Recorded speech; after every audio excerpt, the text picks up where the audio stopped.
चप्पल कहाँ है? देखो मेरी सिचुएशन समझने की कोशिश करो। कल मैं जब वीडियो बनाने बैठा तब तक ये न्यूज़ आ रही थी कि बेंजेमा रियल मैड्रिड छोड़ेगा। कल मैंने जब वीडियो बनाकर ख़त्म कर दी, ये न्यूज़ आ रही थी कि बेंजेमा रियल मैड्रिड छोड़ेगा। कल मैंने जब वीडियो एडिटिंग पर डाली तब तक ये न्यूज़ आ रही थी कि बेंजेमा रियल मैड्रिड छोड़ेगा।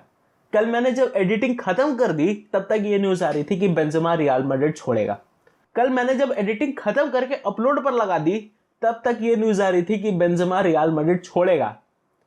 कल मैंने जब वीडियो अपलोड कर दी तब तक ये न्यूज़ आ रही थी कि बेंजेमा रियल मैड्रिड छोड़ेगा। अपलोड हुई, अपलोड होने के 5 मिनट बाद ये न्यूज़ आती है कि बेंजेमा रियल मैड्रिड नहीं छोड़ेगा।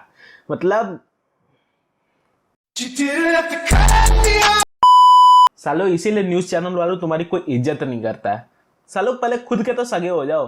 कुछ ही मतलब खुद में कुछ भी स्टेटमेंट देते रहेंगे आपस में बैठ के, मतलब इनका एक अलग मिलाप चलता है। कभी कह देंगे साले ये आम है, कभी इसी स्टेटमेंट को चेंज कर देंगे, नहीं तो ये आम थोड़ी है, ये तो साला इमली है।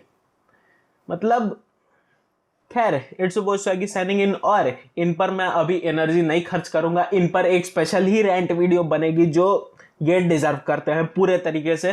खैर अभी आते हैं सीधा मुद्दे पर। और पहले न्यूज में 100 बात की एक बात तुम समझो कि बेंजेमा ने रियल मैड्रिड के रिगार्डिंग अपने फ्यूचर की बात रियल मैड्रिड से नहीं की है अभी तक। अब इसको थोड़ा डिटेल में समझते हैं कि माजरा क्या है। कल तक न्यूज आ रही थी कि बेंजेमा रियल मैड्रिड छोड़ना चाहता है और अल इत्तिहाद वो ज्वाइन करेगा, जो कि 100 मिलियन की पूरी डील थी। मैंने तुम्हें एक्सप्लेन कर दी थी पिछले वीडियो में।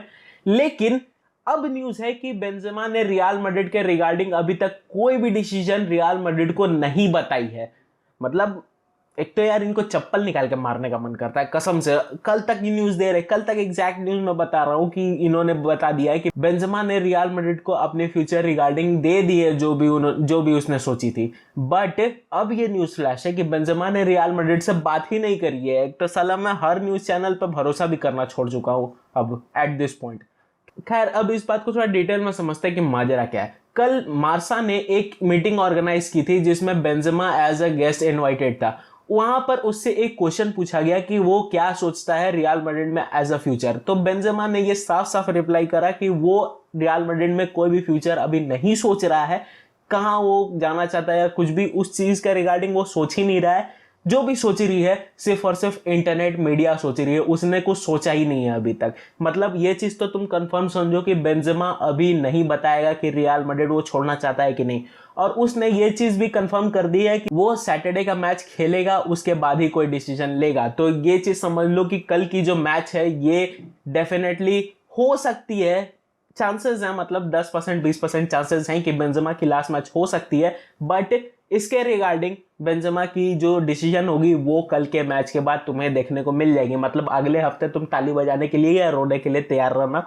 और एक चीज जो इमिनेंट है वो, अगर बेंजेमा रुकता है तो वो 2024 तक कॉन्ट्रैक्ट एक्सटेंशन करेगा, जो कि ठीक है। लेकिन फिर भी रियल मैड्रिड के लिए आगे कुआं पीछे खाई वाली कहानी है। अब समझो ऐसा मैंने क्यों कहा। भले ही बेंजेमा रुक जाता है कोई दिक्कत नहीं है उसमें, लेकिन फिर भी रियल मैड्रिड के लिए एक सबसे बड़ा जो क्वेश्चन है वो है बेंजेमा का रिप्लेसमेंट फॉर फ्यूचर। क्योंकि देखो बेंजेमा कितना ही अच्छा परफॉर्म कर रहा है, लेकिन एक चीज तो तुम्हें समझनी पड़ेगी कि उसका रिप्लेसमेंट हमें चाहिए। रियल मैड्रिड को उसका रिप्लेसमेंट चाहिए जो कि मार्केट में कूदने पर कहीं भी 100 मिलियन से नीचे नहीं होने वाला है, जो कि रियलिटी है। अब दो तीन चार नाम अभी रियल मैड्रिड के रडार पर है, वो है ये और ये एक मिनट, ये साला इसको कोई घर में सीरियस नहीं लेता। ये क्या कर रहा है यहाँ, ये लिस्ट में क्यों है? मेरा उन सारे रियल मैड्रिड वाले बुद्धिजीवियों से सवाल है, ये लिस्ट में क्या कर रहा है? नहीं मतलब ऐसा कौन सा चांद पे बुर्ज खलीफा बना देगा काई हैवर्ट्स रियल मैड्रिड में आके? तुम्हारी 2020 के बाद की चुल गई नहीं ना। 3 साल, इतना तो सैलमेंडर भाई भी कटरीना के पीछे नहीं पड़े थे जितना रियल मैड्रिड काई हैवर्ट्स के पीछे पड़ी हुई है भाई। 3 साल, 3 साल क्या कर रहे हो तुम एक प्लेयर के पीछे? काई हैवर्ट्स को क्यों साइन करना है यार? क्यों तुम्हें इतनी चुल मची हुई है काई हैवर्ट्स को साइन करने की? सबसे बड़ी क्वेश्चन मेरी यही है आज की। क्यों नहीं, क्या ऐसा क्यों, किस लिए? क्या कर देगा यार ऐसा काई हैवर्ट्स आकर? कौन सा बुर्ज खलीफा पे अपना इमारत बना देगा? क्या करेगा काई हैवर्ट्स? नहीं, रियल मैड्रिड में ऐसा कौन सा पोजीशन की रिक्वायरमेंट है जिसके लिए काई हैवर्ट्स बहुत अच्छे से फिट बैठता है यार?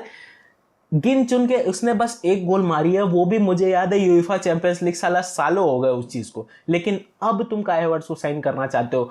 ये एक अच्छी चीज है जो कोविड ने अच्छी करी थी, जो काई हैवर्ट्स की डील कैंसिल हुई थी। उसके बाद मुझे सीरियसली उम्मीद नहीं है कि रियल मैड्रिड में काई हैवर्ट्स आए। खैर, अगर मुद्दे से ना भटके और मुद्दे पर वापस आए तो डेफिनेटली एक स्ट्राइकर हमें साइन करते हुए देखने को मिलेगा, जो कि तुम्हें इन पांचों में से होप्स ऑफ पांचवा ना हो, कुछ इनमें से एक देखने को मिलेगा तुम्हें रियल मैड्रिड में इस सीजन। खैर, इसी के साथ हम लोग आते हैं आज के सेकंड अपडेट पर, जो कि है पीएसजी और मेसी रिगार्डिंग। खैर, पीएसजी ने यह चीज कंफर्म कर दी है कि मेसी का पार्क द प्रिंसेस में आज लास्ट मैच है। जो भी उसकी पीएसजी की लेगेसी थी, क्या मतलब 2 साल के साथ वो सीरियल को लेगेसी नहीं बोलते।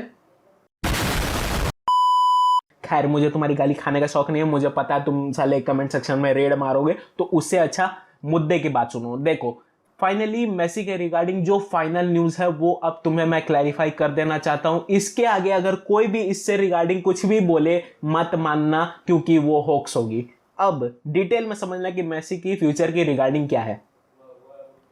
मेसी ने अभी तक अपना फ्यूचर डिसाइड नहीं करा है कि वो किस क्लब में जाना चाहता है। जो भी डिसीजन आएगी नेक्स्ट वीक फाइनली आ जाएगी। और मेसी ने ये चीज खुद बोली है अपने इंटरव्यू में रिसेंट कि वो नेक्स्ट वीक डिसाइड करेगा कि वो किस क्लब में जाना चाहता है। अब तुम थोड़े डिटेल में समझो कि बार्सिलोना के साथ सांप छुछुंदर वाली कहानी है। बार्सिलोना ने अभी ला लीगा से जो मीटिंग फिक्स करी थी एफएफपी रिगार्डिंग, वो भले ही ला लीगा ने ग्रीन स्क्रीन दे दी है, लेकिन अगर तुम इसको थोड़ा डिटेल में समझोगे और थोड़ा डिटेल में अगर तुम खंगालने की कोशिश करोगे तो मामला इतना भी सीधा नहीं है जितना सीधा ये देखने में लग रहा है। देखो, एफएफपी भले ही इन्होंने सही कर दी हो कहानी, लेकिन अभी भी ला लीगा के बोर्ड में या फिर यूएफा के बोर्ड में बहुत सारे ऐसे मेंबर्स हैं जिन्हें लगता है कि बार्सिलोना को चैंपियंस लीग से बाहर करना चाहिए, जस्ट बिकॉज नेग्रेरा वाली केस जो पूरी डिटेल में जो कहानी हुई है उसके रिगार्डिंग वो सोच रहे हैं कि चैंपियंस लीग से बार्सिलोना को बाहर करना चाहिए। अब समझना चैंपियंस लीग इंपॉर्टेंट क्यों है बार्सिलोना के लिए। सबसे पहले तो इनकी इकोनॉमिक वैल्यू, इकोनॉमी जब तक इनकी सही नहीं होगी ये बड़े प्लेयर साइन नहीं कर सकते हैं, और उसके लिए इन्हें चैंपियंस लीग खेलनी और जीतनी जरूरी है। भले ही जीतनी जरूरी नहीं है, लेकिन एटलीस्ट खेलनी जरूरी है। अब सबसे बड़ी चीज है, क्या मेसी को ये साइन कर पाएंगे अगर चैंपियंस लीग से बाहर होते हैं? तो सीधा सीधा आंसर है नहीं। अगर ये चैंपियंस लीग से बाहर होते हैं तो मेसी को ये साइन नहीं कर पाएंगे, क्योंकि मेसी वापस नहीं आएगा। मेसी के पास फिर फ्यूचर के रिगार्डिंग कहानी हो जाएगी, या तो एमएलएस या तो अल हिलाल। तो इनका पूरा पूरा फ्यूचर डिपेंड करता है मेसी वाली जो जितनी भी गठबंधन है, ये चीज डिपेंड करता है सिर्फ और सिर्फ इस बात पर कि क्या रियल मैड्रिड, क्या बार्सिलोना चैंपियंस लीग खेलती है नेक्स्ट सीजन या नहीं खेलती है। अगर नहीं खेलेगी तो मेसी को साइन करने वाली कहानी तुम शायद अब एंड होते हुए देख सकते हो। जो भी कहानी होगी next week is the final week की इसके रिगार्डिंग तुम्हें फाइनल न्यूज मिल जाएगी। तब तक किसी भी रूमर्स, किसी भी मैसेज को सीरियस मत लेना, क्योंकि मेसी ने अभी तक खुद कहीं भी ये चीज मेंशन नहीं की है कि वो किस क्लब को ज्वाइन करेगा। हाँ, उसकी रोमांटिसिज्म थोड़ी बार्सिलोना की तरफ है, लेकिन फिर भी अभी तक मेसी की तरफ से ये कंफर्मेशन नहीं आई है कि वो बार्सिलोना को ही ज्वाइन करेगा। खैर, आज की वीडियो को यहीं समाप्त करते हैं, क्योंकि ये बहुत ज़्यादा ही लंबा खिंच रही है। अब अगली वीडियो में पक्का मैनचेस्टर यूनाइटेड की जो पूरी सागा हो रही है उस पर बनाऊंगा। तो खैर, अब जितने भी ये भाषण है इस पर अब मुझे नहीं पढ़ना है। मैंने फाइनली डिसीजन तुम्हें बता दिया कि क्या है। जो भी है दोनों ही टीम्स के रिगार्डिंग वो अगले हफ्ते तुम्हें डेफिनेटली देखने को मिलेगी। तो नेक्स्ट वीक का इंतजार करो अगर तुम बार्सिलोना और रियल मैड्रिड फैन हो तो। खैर, अगर ये वीडियो अच्छी लगी हो तो वीडियो को लाइक कर देना, चैनल को सब्सक्राइब कर देना। मैं मिलता हूं तुमसे किसी और दिन किसी और नए अपडेट पर। It's your boy Swiggy signing out.